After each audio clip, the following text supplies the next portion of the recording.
Shalom, shalom, frères et sœurs en Christ.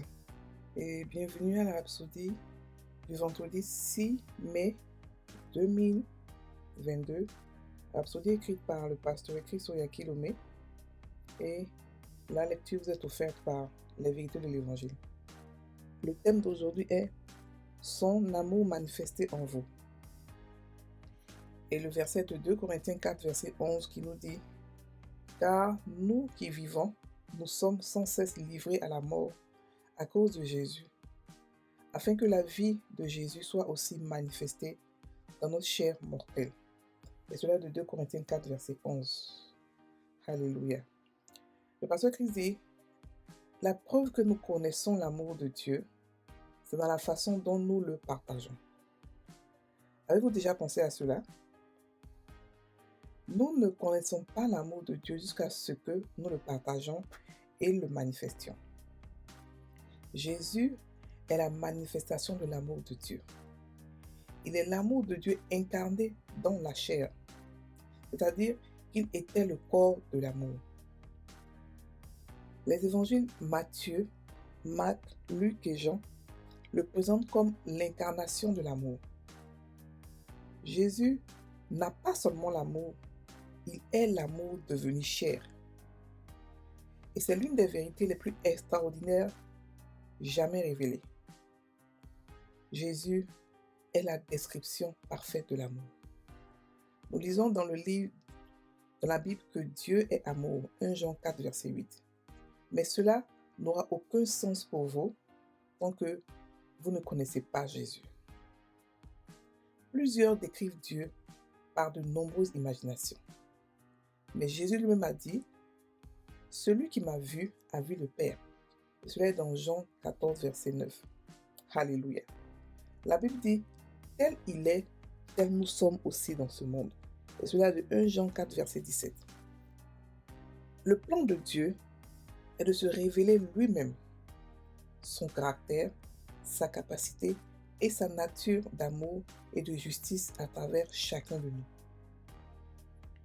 L'expression de son amour en vous et à travers vous est un indicateur clé de la croissance spirituelle. Vous êtes vraiment spirituellement mature lorsque l'amour de Dieu s'exprime de plus en plus dans vos paroles, dans vos pensées, dans votre attitude et dans vos actions. Marcher dans l'amour est la manifestation de la vie et de la nature de Christ qui est dans votre esprit. Dieu soit loué. Fin de la Rhapsodie. Alléluia. Ici, le pasteur nous parle de l'amour. L'amour envers notre prochain, l'amour envers notre frère, l'amour envers les païens. Ici, il ne fait pas de distinction d'amour pour dire l'amour spécifique, non. Il parle de l'amour de Dieu, qui est un amour inconditionnel. Il explique que l'amour se caractérise par la manière dont nous la partageons. Comme si c'est pour expliquer que l'amour, parce que l'amour est un choix. La Bible dit dans Romains 5, 5 que l'amour de Dieu a été répandu dans nos cœurs par le Saint-Esprit qui nous a été donné. Mais cet amour-là, elle est là en semence. Et nous devons prendre la décision de pouvoir la partager. Mais lorsque nous la partageons, c'est une preuve que nous connaissons l'amour de Dieu. Mais lorsque nous décidons de ne pas la partager, on ne connaît pas l'amour de Dieu. Quelle est la preuve que nous avons l'amour de Dieu en nous? Donc la preuve palpable, c'est lorsque nous commençons à la partager, lorsque nous décidons d'aimer notre prochain, quel que soit ce qui se passe. Et de manière inconditionnelle. L'amour de Dieu ne dépend pas de ce que la personne a fait. L'amour de Dieu ne dépend pas de ce que comment la personne se comporte, comment la personne parle. Non. L'amour de Dieu, il est inconditionnel. C'est pour ça qu'il est mort pour nous tous, pour les tueurs, pour les menteurs, pour les voleurs, pour les violeurs, pour les ravisseurs, pour les kidnappeurs. Tout le monde a été inclus dans l'amour de Christ. Parce que c'est un amour vaste et qui est inconditionnel. Donc le pasteur dit que la manière dont nous partageons l'amour, c'est la preuve que nous connaissons l'amour de Dieu. Alléluia. Donc il explique aussi que l'amour de Dieu ne peut être connu tant que nous la partageons et la manifestons. Ça veut dire que L'amour qui est répandu dans nos cœurs, tant qu'elle n'est pas partagée et manifestée par nous consciemment, nous ne pouvons pas réellement comprendre et- l'amour de Dieu. Nous ne pouvons pas, nous ne pouvons pas connaître l'amour de Dieu. Et il a expliqué que Jésus est la manifestation en chair de l'amour de Dieu. De la même manière qu'on dit que le- et- et- la parole de Dieu a été faite chair et elle a habité parmi nous. On peut aussi dire que l'amour a été fait chair et il a habité parmi nous. Jésus est l'amour de Dieu incarné dans la chair. C'est l'amour de Dieu incarné dans la chair. Et lorsque nous lisons les Écritures, lorsque nous lisons ce qu'il a fait, nous comprenons réellement son amour. Et lorsqu'il est mort, par exemple, tout le monde pleurait, sauf Judas, bien sûr. Tout le monde, il n'y a pas un qui n'était pas attristé. Parce que tout le monde est attiré par l'amour. Parce que tout le monde aime être aimé. Et ils se sont sentis aimés à côté de Jésus. On n'a jamais entendu parler, on n'a jamais entendu dire que Jésus a pris un peu. Toi, tu es un voleur. Toi, tu es ceci. Malgré que Judas volait, il n'a jamais réprimandé Judas. Il savait que Judas volait. Il savait que Judas allait être celui qui le tuait, qui allait le tuer. Il n'a pas dit, mais celui-là même, il croit que quoi. Non, non, non. Il n'a pas pensé à juger. Il a traité Judas comme tout le monde, avec amour. Il est l'incarnation de l'amour. Donc, beaucoup de personnes essaient de définir, d'imaginer Dieu et ceci, mais le dernier nom de Dieu, c'est l'amour. Parce que dans l'Ancien Testament, il a donné tous les noms possibles. Jéhovah Jireh, Jéhovah Rapha. Dans le Nouveau Testament, il a dit quoi? Je suis amour. Dieu est amour. Mon nom, c'est Père. Mon nom, c'est amour. Et un père, son devoir, c'est d'aimer ses enfants. Donc, un père est amour. Et Dieu est amour. Mais ce n'est pas la manière dont il est amour, que l'amour dont les pères sont amour, qu'il est amour, mais de manière différente. Il a dit que celui qui m'a vu a vu le Père. Celui qui m'a vu a vu le Père. Et il était rempli d'amour. On peut pas, nous tous ici qui lisons la Bible, qui étudions nos Bibles, nous sommes tous unanimes sur le fait que Jésus était rempli d'amour. Et il se confondait avec ses disciples.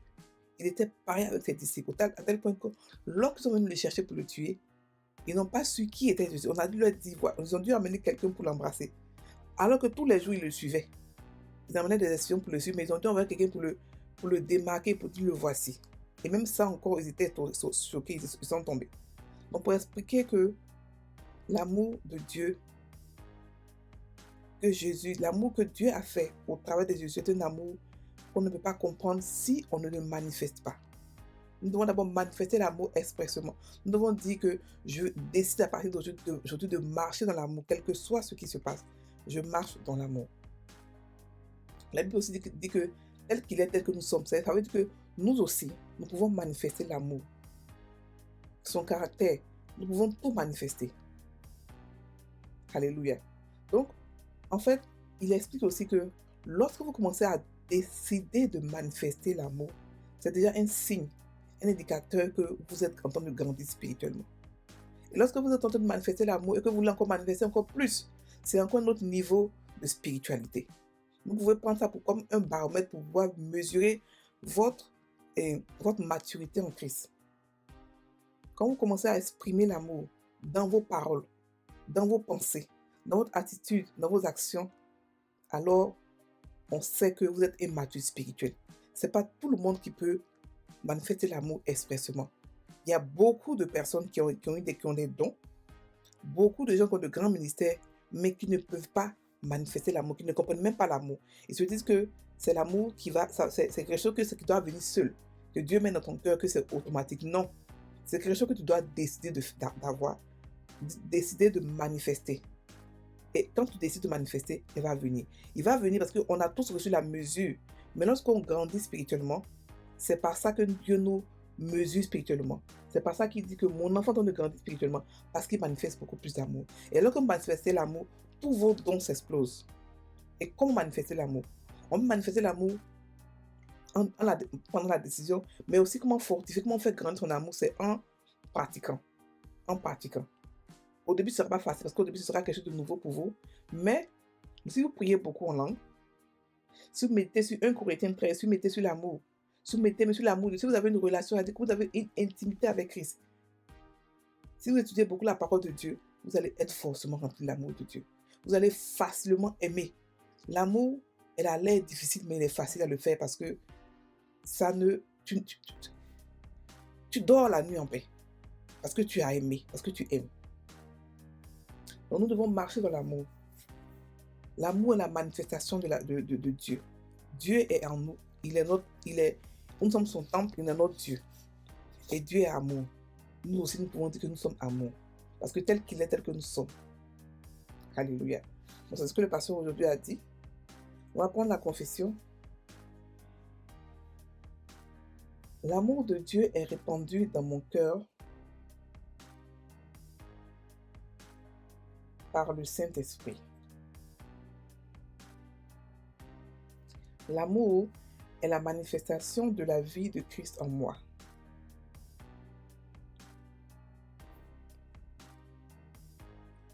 Je grandis dans l'amour de Dieu, le manifestant partout. De plus en plus à travers mes paroles, mes pensées, mes attitudes et mes actions. Alléluia. Frères et sœurs en Christ, passez une très bonne journée. Soyez bénis.